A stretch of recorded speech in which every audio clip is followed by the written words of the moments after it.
예. 저는 뭐 그 북한의 의도는 동계 올림픽 전에 마지막 도발이 아닌가. 이게 75일만이라는 거에 유의할 필요가 있고요. 예. 그리고 북한이 그동안 문재인 정부 들어서만 11번째, 그리고 올해 들어서 16번째인가요?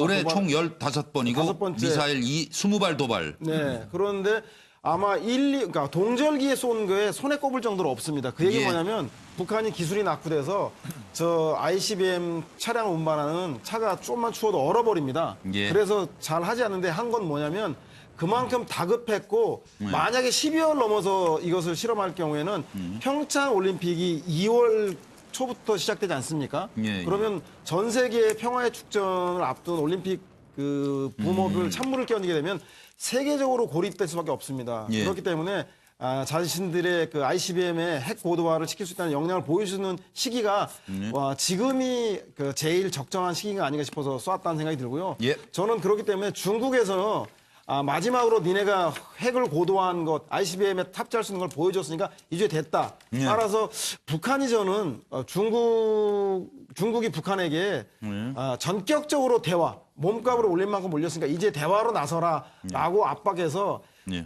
평창 올림픽을 전후로 해서 북한이 전격적으로 북미 간의 대화라든가 남북 대화에 나설 수 있도록 압박하지 않을까. 예. 그럼 오히려 반전의 계기가 될 수 있다는 생각이 듭니다. 서양호 소장 쓰셨어요? 네. 예.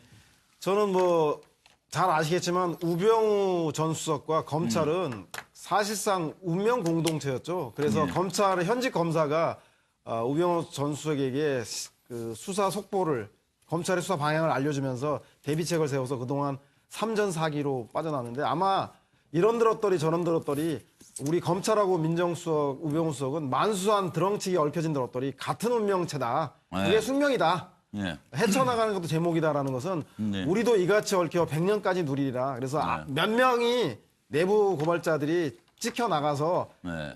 부지불식간에 압수수색하고 했지만 결국은 우병우 검찰은 영원할 것이기 때문에 공동명체로 나는 이번에도 네. 빠져나간다라는 네. 그런 것을 강하게 암시하는 게 아닌가 싶은 생각이 듭니다. 검찰공화국 대통령은 줄 아나 봐요. 뭐 한마디를 왜 좀 여쭤보려고 그러는데 뭐가요? 저기에서 우리가 누구를 말하는 거야? 검찰하고 우병우로 말하는 거죠. 그럼 같이 100년 해료를 한다고요? 네, 검찰하고 저- 우병우가? 내부에 있는 검찰의 그 현재 적폐 검찰들을 그 뜻하는 것이겠죠. 예. 그 정권만 바뀌면 또 우리 세상 온다? 네, 검찰이 우병우 라인이 있지 않습니까? 그래서 검찰 내에 존재하는 우병우 라인들은 정권은 유한하고 검찰은 무한하다라고 하는 믿음이 있는 것 같다는 생각이 듭니다. 아, 그래요? 네. 서양호 소장 네. 생각은? 이게 좀 우리 많이 드러났지만 당시 우병우 전 수석이 청와대 민정수석으로 재직하는 동안 검찰과 국정원은 완전히 우병우 사단이 장악한 걸로 다 알려져 있습니다. 특히 최윤수 전 국정원 2차장은 우병우 전 수석과 대학 동기이자 절친 아니겠습니까? 예. 그리고 국익국장도 추명호 국장도 우병우 수석이 심은 우병우의 사람 오죽하면 2차장한테 보고도 안 하고 그 우병우 수석에게 직접 보고했다라고 하는 이석수 감찰관 감시도 직접 했다는 거 아니겠습니까? 대한민국을 소나기에 다 잡고 있는 거예요. 대한민국 정부는. 그러니까 우병우 민정수석이 네. 그 최순실의 존재를 모를 리가 없습니다. 네. 그래서 오히려 우병우 전 수석에게 아랫사람, 차은태, 고영태 이런 사람들은 감시의 대상이지만 윗사람, 최순실은 심기를 보살피고 자기의 생사 여탈감을 진 사람, 상급자로 본 게 아닌가라는 그러니까요. 의심을 할 수밖에 없는 상황인 것 같습니다. 따로 뭐 비선 보고하고 할 대상이 아니었던 것 같아요. 이게 같은 부류가 아니었던 것 같아요. 거의 비슷한 의견인 것 같아요. 왜냐하면 독야청청 코스프레라고요.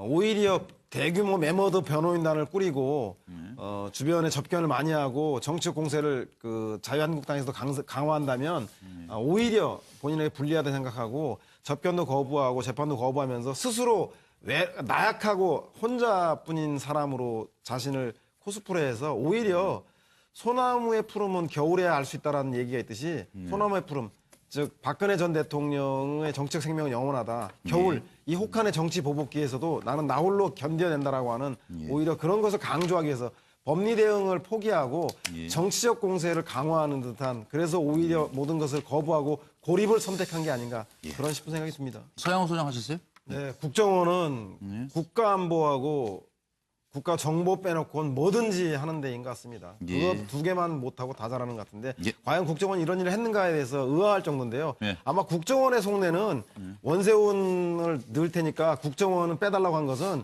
국정원을 위해서 원세훈이 희생해라 라고 하는 의도라고 볼지 모르지만 원세훈 입장에서 보면 박근혜 정부를 위해서 이명박 정부가 희생해라라고 들려서 아마 결코 수용할 수 없지 않았나 싶은 생각이 듭니다.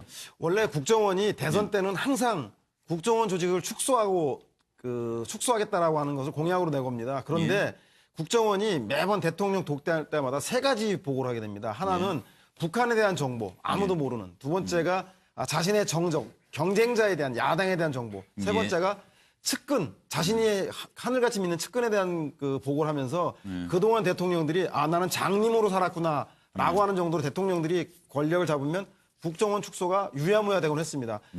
그동안 국정원이 한국 현대사에서 어떤 역할을 했는지 볼 때 차라리 경찰청 산하에 대외안보정보원으로 바꿔서 충격적인 그 개편을 해서 국정원 없이도 우리나라가 어떻게 돌아가는지 한번 보여준다면 국정원이 새롭게 더 필요한 것인지 아닌지 알 수 있지 않을까. 충격요법이 필요한 시점인 것 같다는 생각이 듭니다. 네, 보수 쪽이 색깔론을 들고 나올 때는 또 선거가 다가왔구나. 즉 내년 지방선거 그렇긴 하네요. 선거가 또 오네요. 이길 수 있는 건 뭐 생활이든 자치든 이런 거 전혀 할 수 없기 때문에 진영 대결로 아마 보수층을 결집하기 위해서 그러는데 국민들이 용서할까 모르겠습니다. 서영 소장. 네.